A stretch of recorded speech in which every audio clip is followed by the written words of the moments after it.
Hi to all my friend and lecturer 2. My name is Badlisha Asofi bin Sharizan, DEM 0221031. I will share about the introduction to criminal offense. A criminal offense is an offense against the state. It is often called breaking the law, which are considered harmful to other people or the community. If you are accused of criminal offense, the police can charge you with an offense or offenses. They will issue with a document known as a charge sheet or a notice to appear. The example of criminal offense: assault and battery, child abuse, domestic abuse, kidnapping, rape, and statutory rape. That's all. Thank you. Good morning, sir. My name is Ashwini Lingam from batch 23. My ID number is DEM 04211036. Today I'm going to present about identify criminal offense in Norita Samsudin case. Norita Samsudin was an average 22 years old girl Malaysian. She was lived in a home with two housemates, Kente and Noor Azora. One day, Kente and Noor Azora found her body after coming back from her night of drinking.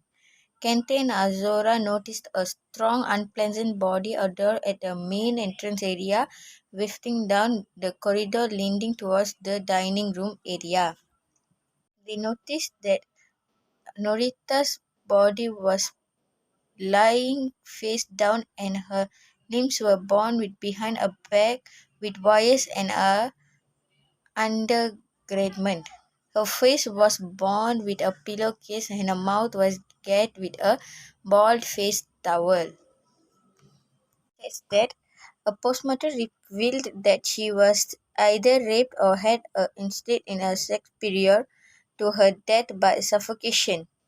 Police arrested several people, including the victim's boyfriend, a housemaid, and a finishing man to assist in the murder. The engineer was subsequently charged in court for murder and put on trial. After the lengthy trial on July 1, 2004, the High Court acquitted Hanif without calling his defense. That's all from me. Thank you, sir. Hai, Assalamualaikum. Nama saya Batrisha Awani Rahim. ID Plaza DEM 032135. Today I'm going to summarize the judgment about this case. Based on what I researched on this case, I found out that Hanif was not found guilty because the prosecution could not have a strong enough to prove to charge Hanif to under this section 302. And if Hanif do so, he might found guilty and be able to charge under this section. This case was started because become a huge in news at that time because when two roommates of white victim was found out got murdered in their house. A lot of question was pointed out in public mind because the case was very mysterious when DNA Norita, which question was pointed out in public mind because this case was very mysterious when DNA Norita, which is the victim, body got to mysterious man, which the court could not make this evidence to prove it that Hani was found guilty. During the court hearing, a security guard of the condominium testified that Hanif was a regular visitor to condominium and that Hanif was always visit Norita to their house. They always go out in the late night. This judgment happened after the prosecution point out if Kubi Hanif was the last person who have done this thing, but all of a sudden they could not accept the forensic file. Hi, my name is Amy Shawani binti Muhammad Fuki from batch 23. Summarize the judgment. Hanif was not found guilty because the prosecution could not have strong enough proof to charge Hanif under this section, and this case was very mysterious when the DNA Norita, which is the victim body, got to mysterious man, which the court could not make this evidence to prove that Hanif is the guilty. The judgment happened after the prosecution point out it could be Hanif was the last person who have done this thing, but out sudden they could not accept the forensic find another guy DNA. Norita murder remains unsolved, and it is believed the murder is still alleged.